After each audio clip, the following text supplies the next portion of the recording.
I suddenly uncovered, in my mind, uncovered the difference between heartfelt and not heartfelt. I discovered the difference. And myself and Mark Howard were huge beneficiaries of this discovery. And to be honest, the almost every principal's teacher that I know is tuned in to heartfelt. They're models of teaching what you know and not going from there to teaching what you don't know. So as far as I'm concerned, you know, the teachers in this community, particularly the ones that Sid developed, are really mean what they say. They're really heartfelt. And that's why, in my opinion, that's why they're what stands out to them as teachers. So we're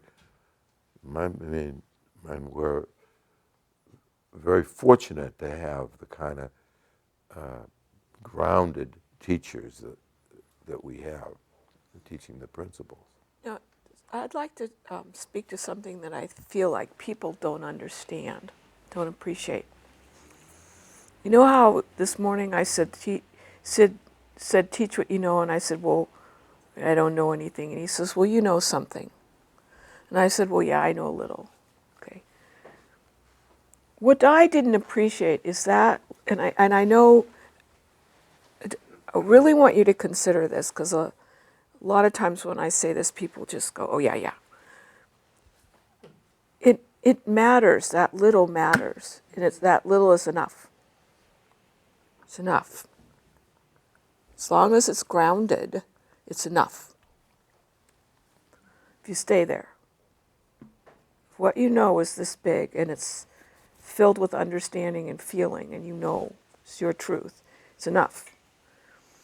Now what happens is when you stay there and you teach from that feeling or that understanding or your grounding, it starts to expand.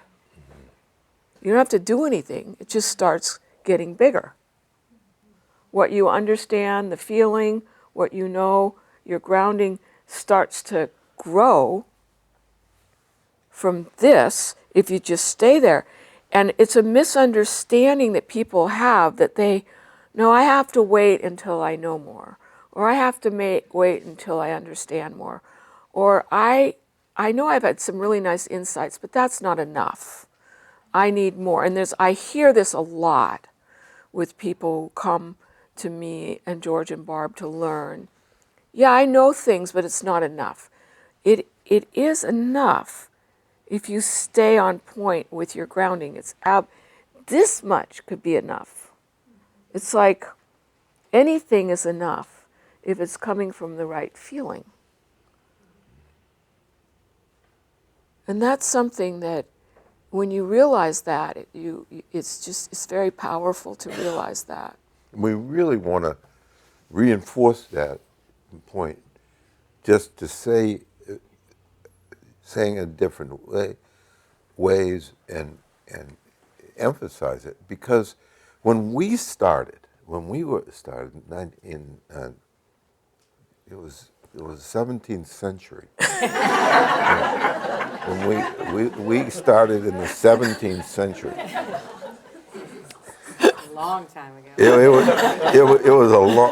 Believe me, it was a long time. Many of you weren't even born at the time that we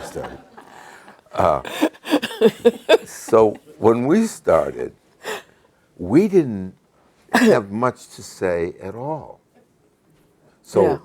the big thing we said to people was, when you're hot, and when you're not, you're not.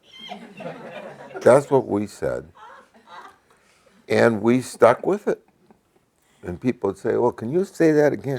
Yeah, yeah. When you're hot, you're hot. And when you're not, you're not. No, but, oh, go ahead. And what we were saying is, essence, your moods determine, when you're in a good place and when you're not a good place. So we were making a statement, a profound statement, you might say, the powers of moods in the human experience. And we didn't know much other than that, but we knew that. And because we knew it, we could teach that. And everybody we taught, that would be one of the things, really the only thing we would teach them. And I'll tell you, that was brand new for people. People didn't know that they had moods.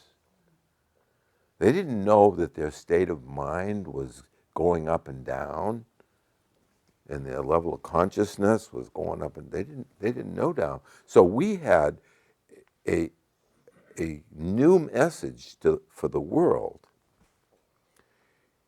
and it was grounded in the fact that we saw that for ourselves.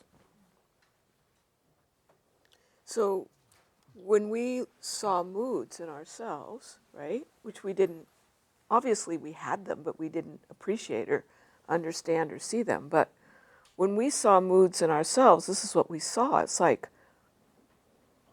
we'd be level of darkness or gray, and our thinking would be different. And we noticed it. We hadn't noticed it before in that way. So we'd be, oh yeah, my thinking's dark and gray, confused, negative. Wait a minute, now I'm clear and I'm happy and optimistic. My thinking's different. I'm thinking different. I'm not thinking about the same thing that I was thinking down there. So there was a point where we would watch ourselves go up and down and notice and appreciate how our thinking had shifted and our feeling had shifted. That was totally new to us. We didn't know that. And that was one of the first things we realized, was that we were like this, and so wasn't everybody else. And what we realized, it's so simple. It's like, if you get down, just don't behave off of it. You'll be fine. Like, I remember going into the prisons with Kathy Casey and sitting in front of all these guys in orange suits, and I was asking them what they learned, and they said, every single one of them that spoke, and they all wanted to speak, well, I didn't know that when I got in a dark mood or had a bad thought, I didn't know I didn't have to act on it. That's what Kathy taught me. Kathy taught me that if I felt like robbing a store, or if I felt like punching someone out, it wasn't required that I act on it. I didn't know that. Yeah. Isn't that interesting? You know how excited it is for someone to discover something like that? That they didn't have to act on their feelings? Now you take that up to another level that doesn't have such an impact on society as, physically attacking someone or robbing their store, but you take it up to a point where people get really angry and they start yelling at other people. Well, see, you don't have to act on that. You don't have to act, same thing, different content, same thing. So if I all of a sudden have bad thinking about you and I think, I'm going to go tell you, see how that works out. I don't have to act on that. You didn't appreciate, you don't have to act on your emotions that you don't want to. You don't have to. If you leave them, they just dissipate. And that's what the there's I'm gonna I have to use the politically right word. What it was, inmates. What? Inmates? Is that what is that the right? Okay. So that's what the inmates said. They said, look, if we just don't act on our strong inclinations, our strong emotions, if we don't act on them, they just dissipate. And that's true for us. See, I never knew that. And that's huge to know that if you have a very, very strong feeling and you don't act on it, it dissipates. And everybody knows that if they stand back in their mind and think about it. They think about the past in their lives when they've been really upset or really down. Oh yeah, that went away. But before this understanding, I never looked in that direction. I never appreciated that. I never thought about it. I didn't know. I didn't know what was in front of me. I didn't know what I was doing. I didn't understand what was happening. And then I started to understand what was happening, and it was just such freedom to understand what's happening. See, now, if you go forward, people will say, "Well, gee, you and Barb and and George, you guys have so much to teach." Well, we didn't have that much to teach back then, but we had enough. We had enough. We had something that we were grounded in, that was beyond what everybody else knew. That's enough. So the world, so many things that you're teaching that you know, the world doesn't know, is just discovering. And that's where you have a leg up. And I think at one level, what you guys are speaking to also is just our own ability to appreciate what we see right now. You know, I can remember I was in a conversation with Mark Howard, and he had listened to some podcast thing I did, and so I was all excited because I was like, oh, good, he can give me feedback. And he's talking, and if you don't know Mark, he's just this really lovely man, and he's like, oh, yeah, you know, I really liked it. And then I was like, uh-huh.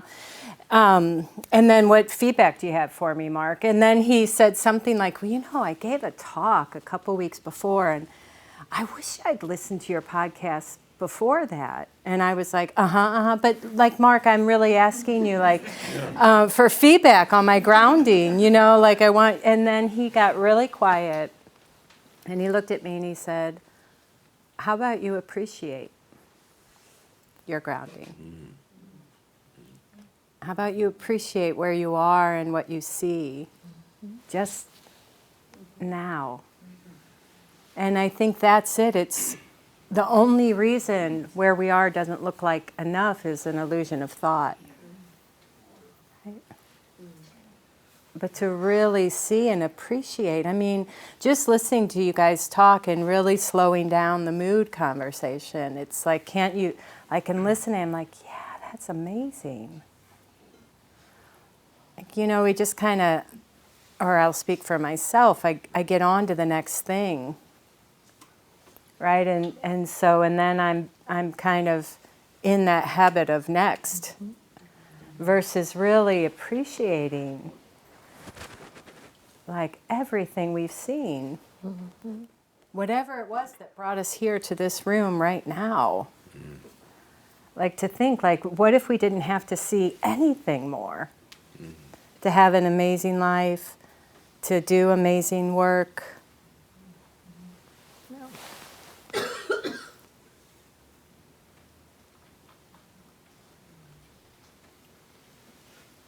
Which is really people,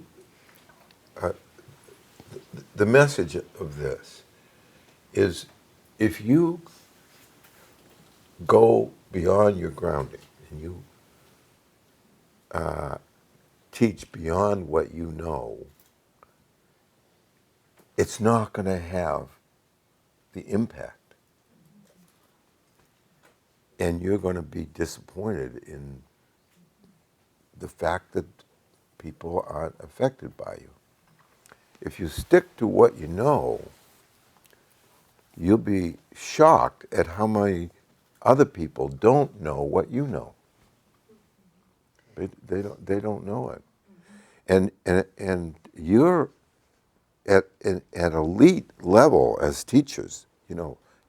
You're at an elite level. You know so much that other people don't know. That all you have to do is teach that, and you'll do great.